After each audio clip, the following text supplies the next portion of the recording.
ہمیں بالکل جناب اپنی حکومت بنائیں گے اور سمپل میجورٹی کے ساتھ، واضح میجورٹی کے ساتھ بنائیں گے. لیکن یہ بات جب وہ یہ کر رہے تھے تو وہ اون چودھری کو ووٹ ڈالنے کی بات کر رہے تھے. تو یہ کتنی ایک میں سمجھتا ہوں داد دینی پڑتی ہے کرنل صاحب کو اور ان کی مینجمنٹ کو، کہ کیا بہترین مینجمنٹ انہوں نے کی ہے کہ آج سے کچھ سال پہلے، بہت پرانی بات نہیں ہے، 2-4 سال پہلے لندن میں بیٹھ کے جہاں کے جلسوں کے اندر خطاب کر کے ووٹ کو عزت دو، یہ جو دہشت گردی ہے اس کے پیچھے وردی ہے اور وغیرہ وغیرہ کے، اور جرنیلوں کو اوئے توئے کر کے خطاب کرنے والے انقلابی جو لیڈران ہیں، انہوں نے آج یہ بات کہ ہم کسی کولیشن کا حصہ نہیں بنیں گے، کولیشن گورنمنٹ نہیں بنائیں گے، یہ بات انہوں نے اون چودھری کو ووٹ ڈالتے ہوئے کہی. اس اون چودھری کو ووٹ ڈالی جس کو یہ اور ان کے جتنے شتونگڑے ہیں وہ خود کہتے تھے کہ جناب اون چودھری صاحب جو ہیں ان کا بیک گراؤنڈ یہ ہے کہ وہ لاہور کی پارٹیوں میں ڈرگ سپلائی کرتے تھے. یہ ہم نہیں کہتے، میرا تو ایسا کوئی رائے نہیں ہے چودھری صاحب کے بارے میں، لیکن یہ رائے نواز شریف صاحب کی، ان کی پوری پارٹی کی تھی. اور ساتھ ہی انہوں نے ان اون چودھری صاحب کو ووٹ ڈالی جنہوں نے اپنے سابق مالک سے نہ صرف غداری کی بلکہ غداری اس حد تک کی کہ ان کے خلاف وعدہ معاف گواہ بھی بن گئے. لیکن یہ بات ہے مینجمنٹ کی، یہ مینجمنٹ ہے کرنل صاحب کی، جنہوں نے معاملات کو اتنا مینج کیا کہ آج نواز شریف صاحب بھی جو ہیں وہ ان کا اخلاقی معیار یہ آ گیا ہے، اور ان کی اتنی اس وقت سمجھیے کہ پولیٹیکل سٹیچر یہ ہے کہ وہ خود چل کر اون چودھری کو ووٹ ڈال کے آئے ہیں. تو یہ جو ہے نا کہ میں کولیشن کا حصہ نہیں بنوں گا اور میں کولیشن نہیں بناؤں گا، یہ ابھی آپ بھول جائیں. اس وقت ابھی آپ اس پوزیشن میں نہیں ہیں کہ آپ میں سے کوئی فیصلہ کر سکیں.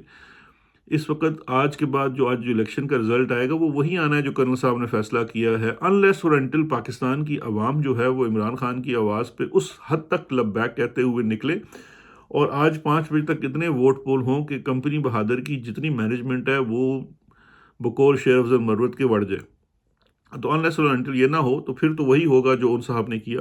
تو بہرکیف یہ ایک بڑی مذائقہ خیز بات تھی نواز شریف صاحب کی. 2-4 گھنٹوں میں آپ کو کچھ تصویر واضح ہونی شروع ہو جائے گی، لیکن ایک بات یاد رکھیے گا، اصل تصویر آپ کے سامنے تقریباً 2 دن بعد آئے گی. 2 دن بعد یہ آئے گی کہ دیکھیے 2 سیناریوز ہیں. ایک سیناریو تو یہ ہے کہ اگر فری اینڈ فیئر الیکشنز ہیں اور کسی طریقے سے عوام کا جادو چل جاتا ہے تو اس کا کلیئر ونر جو ہے اس وقت عمران خان ہے. کیونکہ اس وقت آپ یقین جانیے کچھ ایسے لوگوں نے بھی اس وقت پاکستان تحریک انصاف کے امیدواروں کو ووٹ ڈالی ہے جو اصولی طور پر اور اپنے نظریاتی طور پر پی ٹی آئی کے یا عمران خان کے مخالف تھے. آج میری ان لوگوں سے بھی بات ہوئی اور انہوں نے از خود یا مجھے میسیجز کیے یا فون کر کے بتایا کہ جناب بیرسٹر صاحب، ہم نے یہ دن بھی دیکھنا تھا کہ ہم نے آپ کے لیڈر کو آج ووٹ دے دیا ہے. تو یہ بھی ایک بڑی، اور ان لوگوں نے عمران خان کی محبت میں نہیں، کسی کی نفرت میں ادھر ووٹ ڈالا ہے. جو اس وقت ملک کے ساتھ کر دیا گیا ہے، جو نظام کے ساتھ کر دیا گیا ہے، اس کی نفرت میں انہوں نے ووٹ ڈالا ہے. تو ایک سیناریو تو یہ ہے کہ آج وہ نفرت اور وہ محبت لوگوں کی، یعنی کہ ان کی نفرت اور ان سے خان صاحب سے محبت، وہ دونوں کا امتزاج بن کے ایک ایسا رزلٹ آ جائے کہ ایک سرپرائز ہو جائے. تو یس اٹ از پاسبل، لیکن یوزلی ہم نے دیکھا ہے کہ کمپنیاں اینڈ میں مینج کر ہی لیتی ہے. تو اگر کمپنی مینج کر لیتی ہے، یہ وقتی مینجمنٹ ہوگی، یہ زیادہ دیر چلے گی نہیں.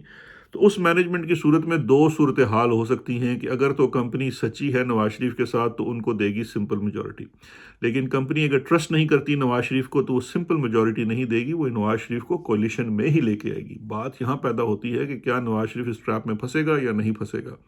اس کا فیصلہ اگلے 2 دن کے اندر ہوگا.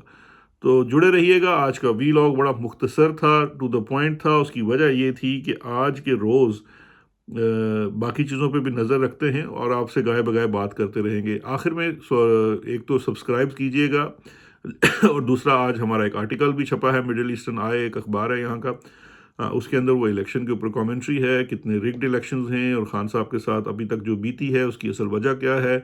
ہم نے تو جو بیتی ہے اس کو سچ کے طور پر لکھ دیا ہے کہ اس کے پیچھے ہمارے جناب ایسٹ انڈیا کمپنی والے کے جو اگلے کہنا چاہیے جنہوں نے ان کو انہیرٹ کیا ہے وہ لوگ ہیں، جرنیل ہیں ہمارے. ان کے ساتھ خان کو اس وقت جو سزا دی جا رہی ہے اور خان جو جیل کے پیچھے ہے یا خان جو الیکشن سے ڈسبارڈ ہے، وہ بیسیکلی اس میں ریتھ آف دا جنرلز، یعنی کہ جو اس وقت جنرل صاحب براجمان ہیں ان کا غصہ ہے، ان سے اناد ہے، اور دوسرے ایک جج صاحب ہیں ان کا غصہ اور ان کا اناد ہے۔ یہ پاکستان کے نظام کی حقیقت ہے۔ تو اور یہ تمام پروسیکیوشن اور تمام الزام کی عمران خان کے خلاف حقیقت ہے۔ تو یہ آرٹیکل آج مڈل ایسٹ ٹائم میں چھپا ہے، کوشش تھی کہ پوری دنیا کو بتا سکیں کیونکہ اس کی اپنی خاص ویورشپ ہے۔ تو آپ بھی پڑھیے اور اس کو پھیلائیے۔ پھر انشاءاللہ بات ہوتی ہے الیکشن کے جیسے جیسے رزلٹس آتے ہیں۔ اپنا خیال رکھیے گا۔ شکریہ، خدا حافظ۔